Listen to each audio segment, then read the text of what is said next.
Anavar, for those who aren't familiar with it, it is known in female bodybuilding as one of the milder, potentially less virilizing, female-friendly steroids or PEDs. Anavar has a low androgenic to anabolic ratio around 1 to 10, meaning it promotes anabolism, so muscle growth, hypertrophy, with relatively less masculinizing effects. So virilizing effects, focal change, clitoral growth, acne, hair growth, compared to other anabolic steroids. Now, Anavar has been FDA approved for certain medical uses, unlike SARMs, which remain still investigational. Anavar can be easily obtained.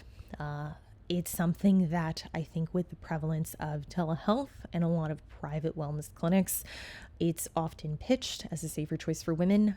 There are a lot of clinics who I know like cater to bodybuilders, and it just comes down to the regulations put in place to what boxes really need to be checked in order for it to be okay for them to recommend Anavar and prescribe it are just not very tight. They're not very high, or simply that clinic is not being regulated or closely watched. Now you have to understand Anavar is not risk-free.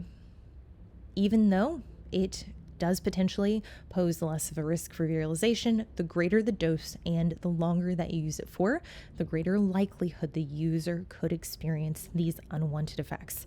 Now, the other thing we have to consider is that Anavar can still suppress your reproductive function for both men and women. It can lead to virilization, so for women that is likely a concern if it's dosed improperly and if it's used for an extended duration. Now, people always ask, what if I run just the lowest dose? How long can I take it for without experiencing unwanted effects? It's hard to say. It's hard to give you something that's clear cut. It's hard to tell you that for 2.5 milligrams, you can run it for a total of X number of weeks, your total lifespan, and past this, your voice will start to drop. Now, I did just do a full episode on every question that I've been asked about Anavar in a very condensed format, on Patreon. And if that's something, if you're like, I want to know everything there is to know about Anavar, I would highly recommend that. That is on tier 3. Tier 3, you get 4 bonus episodes of the self-selecting podcast per month. Anyways, dose duration over your lifespan increases that chance of virilization. So what I'll say, I've used 2.5 for longer duration. I've used 5 milligrams. I have not virilized. I have not virilized using Anavar, and I'm very confident that it was actually Anavar. I will say going to 5 milligrams, that didn't make twice the difference that 2.5 did.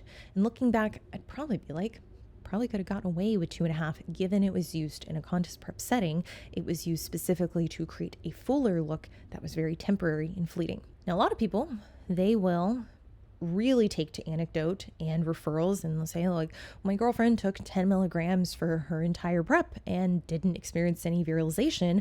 Was hers a better quality of Anavar, or did I do something wrong? Possibly, yes. And I would say generally, like, if you are going to source non-prescription, it is worth testing it. It is worth talking to other female athletes. If you're a female, or if you're male, talk to other male athletes.